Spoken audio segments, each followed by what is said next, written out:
Hi, అందరికీ నమస్కారం అండి. నేను మీ ప్రసన్న కుమార్ రెడ్డి. ఈరోజు మన ఛానల్లో మొట్టమొదటిగా ఒక జనరల్ ఇష్యూ మీద మనం వీడియో చేయబోతున్నామండి. మీ అందరూ ఐడెంటిఫై చేసి ఉంటారు. మన పోస్టర్ చూసి సోనం వాంగ్చుక్ గారు చేసే ప్రొటెస్ట్ అనేది రైటా రాంగా అనేది డిసైడ్ చేయాలంటే మనము ఎటువంటి కండిషన్స్ గురించి ఆలోచించాలి.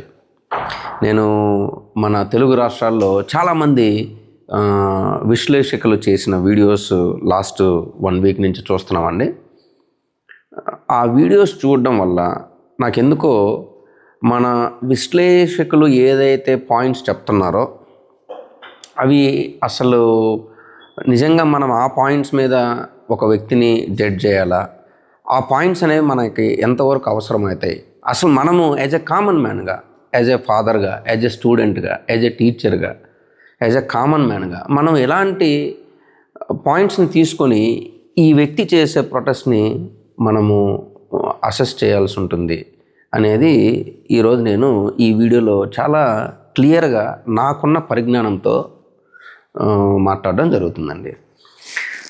సో ఫస్ట్ ఆఫ్ ఆల్ ఈయన బ్యాక్గ్రౌండ్ ఏంటి, ఈయన సైంటిస్టా లేదా దేశద్రోహ లేదా ఇంకేదైనా ఇంట్రెస్ట్ ఉందా అనేది పక్కన పెడితే ఆయన ఎవరైనా కావచ్చు, ఆయన బ్యాక్గ్రౌండ్ ఏదైనా కావచ్చు, ఆయన ఇంటెన్షన్ ఏదైనా కావచ్చు.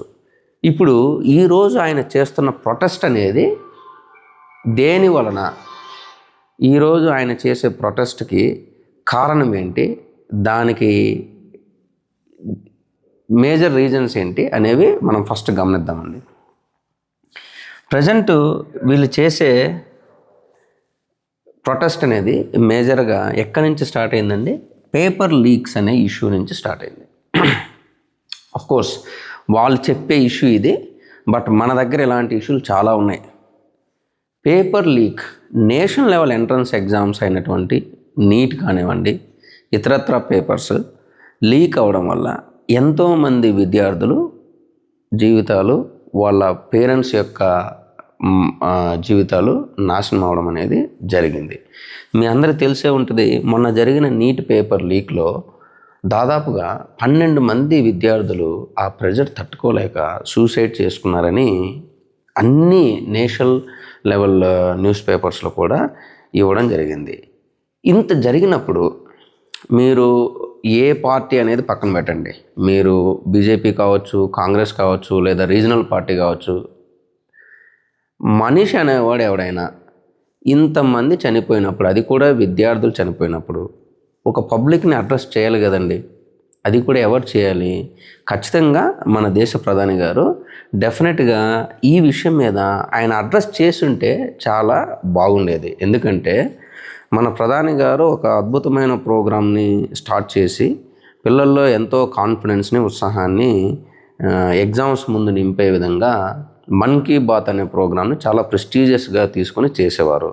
మరి అలాంటి వ్యక్తి, అలాంటి పెద్ద ఆయన ఇంత పెద్ద తప్పు జరిగి 12 మంది పిల్లలు చనిపోయినప్పుడు దాని గురించి ఒక్కసారైనా నేషన్ అడ్రస్ చేయాలి కదా. సరే, అడ్రస్ చేయలేకపోయారు. ఈ పేపర్ లీక్ అయినప్పుడు ఆ పేపర్ జరిగిన ఎగ్జామ్ని క్యాన్సిల్ చేసి నెక్స్ట్ ఇంకొకసారి మళ్ళీ మనం ఎగ్జామ్ కండక్ట్ చేద్దాం అనేది నిజమైన సొల్యూషనా? అది ఒక పార్ట్ ఆఫ్ ద సొల్యూషన్ మాత్రమే, అది నిజమైన సొల్యూషన్ కాదు. రెండో ఇష్యూ ఏంటంటే, మీరందరూ అనుకునే ప్రొటెస్ట్ ఓకే, పేపర్ లీక్ జరిగింది కాబట్టి కన్సర్న్డ్ ఎడ్యుకేషన్ మినిస్టర్ ఎవరైతే ఉన్నారో ధర్మాన ప్రధాన్ గారిని రెసిగ్నేషన్ ఇవ్వమని కోరడము ప్రస్తుతం ప్రొటెస్ట్ చేస్తున్న వాళ్ళకి మద్దతు తెలిపేవాళ్ళు డిమాండ్ చేయడం జరుగుతుంది. అసలు నిజంగా నేను చూసిన కొన్ని అనాలిసిస్ వీడియోస్, విశ్లేషకులు ఇప్పుడు మీరు ధర్మేంద్ర ప్రధాన్ గారిని రిజైన్ చేయమని అడుగుతున్నారు. సో ఆయన రిజైన్ చేస్తే ఎంటైర్ ఎడ్యుకేషన్ సిస్టమ్ బాగుపడుతుందా అంటే ఖచ్చితంగా బాగుపడదు, నో డౌట్ అందులో. మీరు ఎడ్యుకేషన్ సిస్టమ్ని బాగు చేసే ప్రాసెస్లో కొన్ని స్టెప్స్ ఉంటాయండి. అది దేశ ప్రధాని గారు ఇంత పెద్ద ఇన్సిడెంట్ జరిగినప్పుడు, ఇలాంటి ఇన్సిడెంట్స్ జరుగుతున్నప్పుడు ఆయన ప్రజలకి అడ్రస్ చేయలేకపోగా సో మేము మీతో ఉన్నామని ఎలా చూపించగలడు? ఆయన చేయగలిగిన ఒకటే ఒక పని, ఫస్ట్ టాస్క్ ఆ కన్సర్న్ మినిస్టర్ని చేంజ్ చేయడము, లేదా ఆయనతో రిజిగ్నేషన్ ఇప్పించి ఏదైనా స్ట్రిక్ట్ మెజరబుల్ యాక్షన్స్ తీసుకోవడము చేస్తే ఖచ్చితంగా ప్రజలకు ఒక నమ్మకం వస్తుంది. సరే, ఈ పేపర్ లీక్ ఒకటేనా? ఆయన ఎందుకు కంటిన్యూ కాకూడదు అనేదానికి మన దగ్గర చాలా ఇష్యూలు ఉన్నాయండి. అందులో నేను ఈరోజు 3 ఇష్యూస్ మీద మేజర్గా చెప్తాను. మీరే ఎడ్యుకేషన్ మినిస్టర్ అనుకోండి, మీరే మినిస్ట్రీ ఆఫ్ ఎడ్యుకేషన్ మినిస్టర్ అనుకుందాం. ఒక కామన్ మ్యాన్గా పెద్దగా చదువుకోకపోయినా ఉన్న బేసిక్ తెలివితేటలతో మనకు ఒక మినిస్ట్రీ ఇచ్చినప్పుడు మనం ఏం చేయొచ్చు? ఇంకా మీరందరూ గమనించలేని విషయాలు నేను చెప్తాను. ఇష్యూ నెంబర్ 2, ఫ్యాకల్టీ షార్టేజ్ అండి. మీరు గమనించినట్లయితే మన కంట్రీలో ఉన్న టాప్ మోస్ట్ ఐఐటి దగ్గర నుంచి కింద వరకు ఉన్న అన్ని సెంట్రల్ యూనివర్సిటీస్లో దాదాపుగా 40% పైగా ఫ్యాకల్టీ షార్టేజ్ ఉంది. అంటే 100 మంది ఉండాల్సిన చోట 40 మంది తక్కువ ఉన్నారు. ఎందుకు ఇంతమంది తక్కువ ఉన్నారంటే జనరల్గా మనం ఏం ఆలోచిస్తాం, సరే గవర్నమెంట్ జీతాలు ఇవ్వడం కష్టం కదా అని ఆలోచిస్తాం. అది చాలా పొరపాటు అండి. వాస్తవానికి గవర్నమెంట్ చాలా ఎక్కువ స్పెండ్ చేస్తుంది. మీకు ఒక ఎగ్జాంపుల్ చెప్తానండి, మీ అందరికీ తెలిసిన ఎగ్జాంపుల్ ఐఐటీస్ అందరికీ తెలుసు కదండి. ఐఐటీలో ఒక పిల్లవాడి మీద మన భారత ప్రభుత్వం 5,20,000 రూపాయలు ఒక సంవత్సరానికి స్పెండ్ చేస్తుంది. 5,20,000 రూపాయలు ఐఐటిలో ఉండే పిల్లవాడి మీద మన భారత ప్రభుత్వం స్పెండ్ చేస్తుందండి. ఇది అఫీషియల్గా మినిస్టర్ గారు అపోనెంట్స్ అడిగిన క్వశ్చన్కి ఇచ్చిన సమాధానం, మనమేం క్రియేట్ చేసింది కాదు. డాక్యుమెంట్స్ మీరు గూగుల్ చేస్తే ఉంటాయి. ఎప్పుడు 2016లో ఇచ్చిన సమాధానం ఇది. ఇప్పటికి ఆ రేట్ ఇంకా పెరిగి ఉంటుంది. అంటే ఒక ఐఐటిలో జాయిన్ అయిన పిల్లవాడు 2 లక్షలు ఫీజు కడితే జనరల్ క్యాండిడేట్, ఆ 2 లక్షలతో పాటుగా మన ప్రభుత్వం ఇంత అమౌంట్ వాళ్ళ మీద స్పెండ్ చేస్తుంది. రఫ్లీ ఐఐటీలు రన్ చేయడానికి 12,000 కోట్ల వరకు ఇచ్చారండి. 12,000 కోట్ల వరకు ఇచ్చారు. అంటే 12,000 కోట్లు ఇచ్చినా కూడా ఉండే 23 ఐఐటీస్లో 100% ఫ్యాకల్టీ రిక్రూట్ చేసుకోలేనంత తక్కువ పరిస్థితిలో ఉందా భారతదేశం? లేదా ఐఐటీలో టీచ్ చేయడానికి ఎలిజిబిలిటీ ఉండేవాళ్ళు మన దేశంలోనే లేరా? దీన్ని మనం ఎలా అర్థం చేసుకోవాలి? ఇది కేవలం బాధ్యత రాహిత్యం మాత్రమే. మినిస్టర్ గారు ఆయనకి ఏం పనులు ఉన్నాయో వాటి మీద కదా ఫోకస్ చేయాలి, వెళ్ళుండాలి. లాస్ట్ 2 సంవత్సరాల నుంచి ప్రతి ఐఐటికి వెళ్ళుండాలి. ఎంత షార్టేజ్ ఉంది చూసుకొని క్వాలిఫైడ్ ఫ్యాకల్టీ ఉన్నారా లేదా, ఎలా రిక్రూట్ చేయాలి, దాని మీద కదా పాలసీలు తీసుకురాలేదు. చాలా సెంట్రల్ యూనివర్సిటీస్లో బేసిక్ కమ్యూనికేషన్ లేని ఫ్యాకల్టీస్ ఉన్నారు. ఇంగ్లీష్లో కమ్యూనికేట్ చేయలేని ఫ్యాకల్టీస్ ఉన్నారు సెంట్రల్ యూనివర్సిటీస్లో. నేను ఇది చాలా ఓపెన్గానే చెప్తున్నానండి. చాలా వరకు సెంట్రల్ యూనివర్సిటీలో పెద్ద ఫ్యాకల్టీస్ ఇప్పుడు కొత్తగా రిక్రూట్ అయిన వారు అయ్యుండొచ్చు, ఒక 2-3 సంవత్సరాల నుంచి రిక్రూట్ అయిన వారు అయ్యుండొచ్చు. బేసిక్ ఇంగ్లీష్ కమ్యూనికేషన్ లేని ఫ్యాకల్టీ చాలామంది ఉన్నారు. సో ఒక సెంట్రల్ యూనివర్సిటీ అంటే ఏంటి? ఓన్లీ హిందీ స్టూడెంట్స్ మాత్రం వెళ్తారా? దేశంలో ఎవడైనా వెళ్తాడు కదా. సో ఒక ఫ్యాకల్టీ హిందీలో టీచ్ చేసినప్పుడు అందరికీ అర్థం కావాలంటే ఎలా అవుతుంది? ఖచ్చితంగా కాదు. So that is a basic requirement అది. సో ఇది ఎవరు చూడాలి? మినిస్టర్ చూడాలి. ఆ పాలసీ మేకింగ్ రిక్రూట్మెంట్లో కూర్చున్న వాళ్ళు చూడాలి. మరి అది లేనప్పుడు మినిస్టర్ చెక్ చేసి ఉండాలి. చెక్ చేయలేదు. ఇంకొక ఇష్యూ చూద్దామండి.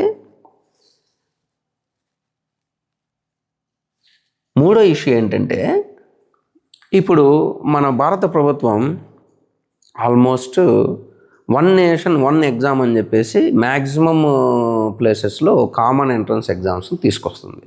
సో సెంట్రల్ యూనివర్సిటీస్ అన్నిటికీ కలిపి CUET అనే ఒక కామన్ ఎంట్రన్స్ టెస్ట్ ఉందండి, కామన్ యూనివర్సిటీ ఎంట్రన్స్ టెస్ట్. అలానే ఐటెప్ కోర్సెస్ కోసం ఎన్సిఈటి అని ఇలా ఒక ఎంట్రన్స్ ఎగ్జామ్ పెడుతుంది. బాగుంది, వెరీ గుడ్, మంచి ఆలోచన, మంచి ఉద్దేశము. ఇది ఖచ్చితంగా ప్రజలకి, స్టూడెంట్స్కి ఉపయోగపడేది. కానీ ఇక్కడ మనం గమనించాల్సింది ఏంటంటే సియుఈటి అప్లికేషన్ మనం ఫిల్ చేసినప్పుడు సమ్ అమౌంట్ కడుతున్నాం, 1500, 1000 రూపాయలు, 1600 కడుతున్నామండి. ఎగ్జామ్ అయిపోయింది, రిజల్ట్ ఇచ్చారు, ఎన్టీఏ వారు రిజల్ట్ ఇచ్చారు. సో ఇప్పుడు ఆ రిజల్ట్ పట్టుకొని మనం దేశంలో ఉన్న యూనివర్సిటీస్ అన్నింటికి అప్లై చేయాలి. సో ఈ యూనివర్సిటీకి అప్లై చేయాలన్నప్పుడు మళ్ళీ సపరేట్గా యూనివర్సిటీ కూడా ఫీజు ఛార్జ్ చేస్తుంది. మనం ఆల్రెడీ ఎగ్జామ్ రాయడానికి అప్లికేషన్ ఫీజు కట్టాము, యూనివర్సిటీలో కౌన్సిలింగ్ పార్టిసిపేట్ చేయడానికి ఎందుకు సపరేట్ ఫీజు కట్టాలి? సరే, మన దగ్గర షార్టేజ్ ఉంది కాబట్టి సపరేట్ ఫీజు కట్టామే అనుకోండి, అది ఎంతవరకు కట్టొచ్చు? మీరేమైనా ఈ యూనివర్సిటీ కౌన్సిలింగ్ ప్రాసెస్కి థర్డ్ పార్టీ వెండర్ని ఏమైనా తీసుకుంటున్నారా? వెబ్సైట్ ఏమైనా థర్డ్ పార్టీ వెండర్ మెయింటైన్ చేస్తున్నారా? లేదే. ఇప్పుడున్న అన్ని సెంట్రల్ యూనివర్సిటీస్కి కూడా సమర్థ్ పోర్టల్, మీ అందరూ అప్లికేషన్స్ వేసిన వాళ్ళు ఎవరైనా ఉంటే సమర్థ్ పోర్టల్ అనేది టెక్నికల్ సపోర్ట్ ఇస్తుంది. ఇది ఎవరు డెవలప్ చేశారు? IIT Delhi and university of Delhi, వీళ్ళిద్దరి కాంబినేషన్లో దీన్ని రన్ చేయడం జరుగుతుంది. సో అంటే ఇండియన్ గవర్నమెంట్ యొక్క సంస్థ డెవలప్ చేసిన వెబ్సైట్కి అప్లికేషన్కి మించిన కాస్ట్. ఎగ్జామ్ రాయడానికంటే ఓకే అండి, సెంటర్స్ ఉంటాయి, ఎక్స్పెండిచర్ ఉంది, ఇన్విజిలేటర్స్ ఉంటారు, వాళ్ళకి డ్యూటీకి చేసినందుకు మనం పే చేయాలి. సో లాట్ ఆఫ్ యాక్టివిటీస్ ఉన్నాయి. అప్లికేషన్ అప్లోడ్ చేసి ఒక మెరిట్ లిస్ట్ వేయడానికి, అది కూడా టెక్నాలజీ ఉపయోగించి, ఇక్కడ ఏమైనా మాన్యువల్గా మనం మెరిట్ లిస్ట్ వేస్తున్నామా? లేదు కదా. అప్లికేషన్ టెక్నాలజీ ఉపయోగించి ఎక్సెల్ షీట్లో వేయడానికి ఎందుకు మనం అప్లికేషన్ ఫీజు కలెక్ట్ చేస్తున్నాం? ఒక రీసెంట్గా జరిగిన సియుఈటి ఎగ్జామ్ నుంచి నేను ఒక యూనివర్సిటీ ఎగ్జాంపుల్ ఇస్తానండి. ఇలా భారతదేశంలో ఆల్మోస్ట్ మనకి 50 యూనివర్సిటీస్ పైన ఉన్నాయి. నేను ఒక యూనివర్సిటీ ఎగ్జాంపుల్ ఇక్కడ చెప్తున్నాను. ఎన్ఎఫ్ఎస్యు, మనమే ఒక వీడియో చేసాం దీని మీద, national forensic science university. NFSU వాళ్ళు సియుఈటి నుంచి, జేడబ్ల్యూ నుంచి, అలానే ఎన్లాట్, క్లాట్, ఇలా అన్ని ఎగ్జామ్స్ నుంచి అప్లికేషన్స్ తీసుకుంటున్నారు. వీరు కలెక్ట్ చేసిన అప్లికేషన్ ఫీజు ఎంత తెలుసా? 2000 రూపాయలు, అక్షరాల 2000 రూపాయలు. రిజర్వేషన్ ఉంటే 1600 రూపాయలు. ఎగ్జామ్ కండక్ట్ ఉండదు, ఎగ్జాము ఇంకొక ఎగ్జామ్ నుంచి స్కోర్ మీద తీసుకుంటున్నారు. జస్ట్ అంటే మనము ఆ కాలేజీకి అప్లై చేయడం కోసము 2000 రూపాయలు general, OBC and EWS candidates ఉంటే 1600 రూపాయలు రిజర్వేషన్ క్యాండిడేట్కి ఉంది. ఇలా ఎంతమంది పిల్లలు అప్లై చేశారు? మోర్ దెన్ 60,000 మంది పిల్లలు అప్లై చేశారు. 60,000 పీపుల్, 60,000 మందికి పైగా ఎన్ఎఫ్ఎస్ని ఈ ఇయర్ అప్లై చేయడం జరిగింది. ఇంత చేస్తే పెద్ద ఆశ్చర్యకరమైన విషయం ఏంటంటే వీళ్ళు అందరికన్నా ముందుగా మెరిట్ లిస్ట్ రిలీజ్ చేశారు. ఫస్ట్ మెరిట్ లిస్ట్ రిలీజ్ చేసి ఒక 2 రోజులు అయిన తర్వాత రేపు క్యాండిడేట్స్ వెళ్ళి క్యాంపస్లో ఫీజు పే చేసి జాయిన్ అవ్వాల్సిన టైంలో ఈరోజు నైట్ లేదండి, పోర్టల్లో గ్లిచెస్ ఉన్నాయి, టెక్నికల్ గ్లిచెస్ ఉన్నాయి, అందువల్ల మేము ఈ ఫస్ట్ లిస్ట్ని క్యాన్సిల్ చేస్తున్నాము, మీరు ఎవరు కూడా ఏ క్యాంపస్కి ఫిజికల్గా వెళ్ళొద్దండి, మళ్ళీ మేము త్వరలో మీకు ఇన్ఫామ్ చేస్తామని ఒక నోటిఫికేషన్ ఇచ్చారు. ఎంత బాధ్యతారాహిత్యం ఇది! నిజంగా మినిస్ట్రీ ఆఫ్ ఎడ్యుకేషన్ ఏం చేయాలి? దీన్ని ఎస్కలేట్ చేసి, అసలు మినిస్టర్కి తెలుసా ఈ విషయము? తెలియదు. మినిస్టర్ తెలిసి ఏదైనా యాక్షన్ తీసుకున్నాడా? లేదు. గ్రౌండ్ లెవెల్లో విషయాలు తెలియకుండా ఎవరైనా కూడా ఒక పొజిషన్లో ఉన్నప్పుడు ఇలాంటి మిస్టేక్సే జరుగుతుంటాయి. ఇలాంటివి చాలా ఉన్నాయండి, మన దగ్గర చాలా ఉన్నాయి ఇలాంటివి. నేను ఇలాంటి ఎగ్జాంపుల్స్ 100 ఇస్తా. సమయాభావం వల్ల మనం ఒక 3 ఇష్యూస్ మీద మాత్రమే జడ్జ్ చేస్తున్నాం. సో అసలు ఫస్ట్ ఆఫ్ ఆల్ వీళ్ళు ఎగ్జామ్ కండక్ట్ చేయట్లేదు, ఇంత ఫీజు కలెక్ట్ చేయడమే తప్పు. ఎందుకంటే అదే సమర్థ పోర్టల్ ఇప్పుడు సెంట్రల్ యూనివర్సిటీ ఆఫ్ కర్ణాటక కావచ్చు, సెంట్రల్ యూనివర్సిటీ ఆఫ్ తమిళనాడు కావచ్చు, వాళ్ళు ఎంత తీసుకుంటున్నారు? 500 తీసుకుంటున్నారు. రిజర్వేషన్ క్యాండిడేట్స్కి 250 రూపాయలు తీసుకుంటున్నారు. మల్టిపుల్ ప్రోగ్రామ్స్ పెడితే ఫ్రీగా ఇస్తున్నారు. సో ఒకటే పోర్టల్, సర్వీస్ ప్రొవైడర్ ఒకటే, కానీ ఒక్కొక్క యూనివర్సిటీకి ఒక్కొక్క ఫీజు ఉంది. ఇది ఎక్కడి న్యాయం? దీన్ని రెగ్యులేట్ చేసే బాధ్యత మినిస్టర్కి ఉండదా? అంటే యూనివర్సిటీలో ఎవరైతే ఛాన్సలరో వైస్ ఛాన్సలరో ఉంటే వాళ్ళకి నచ్చింది, ఆయన ఉదార స్వభావం ఉంటే తక్కువ ఫీజు పెడతాడు, ఆయనకు డబ్బులు ఎక్కువ కావాలనుకుంటే ఎక్కువ డబ్బులు తీసుకుంటాడు. అలా ఉన్నప్పుడు ఈ యూనివర్సిటీస్కి, గవర్నమెంట్ యూనివర్సిటీస్కి, ప్రభుత్వ రంగ సంస్థలకి, ప్రైవేట్ సంస్థలకి ఏంటండి డిఫరెన్స్? ఇది ఎవరు రెగ్యులేట్ చేయాలి? మినిస్టర్ కదా రెగ్యులేట్ చేయాలి. మేబీ ఈ పెద్ద ఆయనకి, ఇక్కడుండే పెద్ద ఆయనకి ఇంత బేసిక్ నాలెడ్జ్ లేదు వాస్తవంగా అయితే. ఆయన ఇంటెన్షన్ వేరో లేదో మనకైతే తెలియదు, కానీ ఆయన ఫైట్ చేసేది ఎడ్యుకేషన్ సిస్టంలో పెను మార్పులు రావాలని. యాక్చువల్ సిస్టంలో కాదు మార్పులు రావాల్సింది, ఉన్న సిస్టాన్ని కరెక్ట్గా ఎగ్జిబిట్ చేయగలగాల, ఉన్న సిస్టాన్ని మనం కరెక్ట్గా ఇంప్లిమెంట్ చేయగల, గ్రౌండ్ లెవెల్లో ప్రతి మైన్యూట్ విషయాన్ని కూడా ఇంప్లిమెంట్ చేసే కెపాసిటీ ఉన్న లీడర్ ఉండాలి. అది ఇన్స్టిట్యూషన్లో అయినా, మినిస్ట్రీలో అయినా, ఆ పైన అయినా. సో ఇలాంటి విషయాలు జరుగుతున్నప్పుడు ఎస్, మనము మినిస్టర్ని రెజిగ్నేషన్ చేయడం అన్నది ఎంతవరకు కరెక్ట్ అనేది చాలామంది క్వశ్చన్ చేసే విషయం. ఇది మినిస్టర్ రెజిగ్నేషన్ చేయడం అనేది కరెక్ట్ ప్రాసెస్ కాకపోవచ్చు, కానీ అది ఫస్ట్ స్టెప్. ఒక ప్రధాని దేశ ప్రజలకి ఏ విధంగా భరోసా ఇవ్వగలడు? ఎస్, ఈ విషయం నాకు తెలిసింది, నేను హైయెస్ట్ అథారిటీ కాబట్టి ఈ విషయం నాకు తెలిసింది కాబట్టి నేను రేపటి నుంచి దీన్ని దిద్దుకునే చర్యలు తీసుకుంటున్నాను అని ఎలా చూపించగలడు? ఫస్ట్ మినిస్టర్ దగ్గర నుంచి చూపించగలగల. దీంట్లో మీరు బీజేపీ పార్టీ అయినా, ఇంకొక పార్టీ అయినా, కాంగ్రెస్ పార్టీ అయినా, లేదా ఆమ్ ఆద్మీ పార్టీ అయినా, లేదా రీజనల్ పార్టీస్ అయినా, లేదా మీరు విపరీతమైన బుద్ధివంతులైన విశ్లేషకులైనా, మీరు గమనించాల్సిన విషయం ఏంటంటే, మీకు ఈ ఫేస్ నచ్చిందా నచ్చలేదా అనేది పక్కన పెట్టండి. ఈయన కాకపోతే ఇంకొక ఎల్లయ్య వస్తాడు, పుల్లయ్య వస్తాడు. ఈ ఫేస్ అనేది ఇంపార్టెంట్ కాదు, అక్కడ జరిగే కాజ్ అనేది ఇంపార్టెంట్. నేను చెప్పిన విషయాలు జస్ట్ 3. ఇలాంటివి యాక్చువల్ నాలాంటి చిన్న మెదడుకే 100 ఇష్యూస్ ఉన్నాయి. నేను ఇలాంటి విషయాల మీద గంట సేపు అనర్గళంగా ఇలాంటి ఒక్కొక్క ఇష్యూ మీద గంట సేపు మాట్లాడగలను. సో అలా మాట్లాడగలిగినప్పుడు మీరు ఇన్నిసార్లు విశ్లేషణలు చేసి ఎంతో అనుభవజ్ఞులైన విశ్లేషకులు, సో కొంచెము మీ పర్సనల్ ఇంట్రెస్ట్లు పక్కన పెట్టి ఆలోచించండి. ఇది చిన్నపిల్లలు, రేపటి తరాలకు సంబంధించిన విషయం కాబట్టి మీరు చేసే ప్రతి కామెంట్ కూడా ప్రజల్ని ఇన్ఫ్లుయెన్స్ చేస్తుంది. ఎస్పెషల్లీ మాలాంటి కామన్ పీపుల్కి చాలా కన్ఫ్యూజన్లు ఉంటాం. ఏంట్రా బాబు, ఇతను నిజంగా దేశద్రోహ, ఆయన ఏంటి, ఇది నేను ఆమ్ ఆద్మీ పార్టీ వ్యక్తి లేదా కాంగ్రెస్ వాళ్ళు ఎందుకు సపోర్ట్ చేయట్లేదు? అది కాదు కదా. అనుకుందాం, మీరు చెప్పిన లాజికే నేను చెప్తా. ఇప్పుడు ఈ వ్యక్తి దేశద్రోహి అయి ఉండొచ్చు, లేదా ఆయన వెనకాల ఏదో ఒక XYZ పార్టీ ఉంది.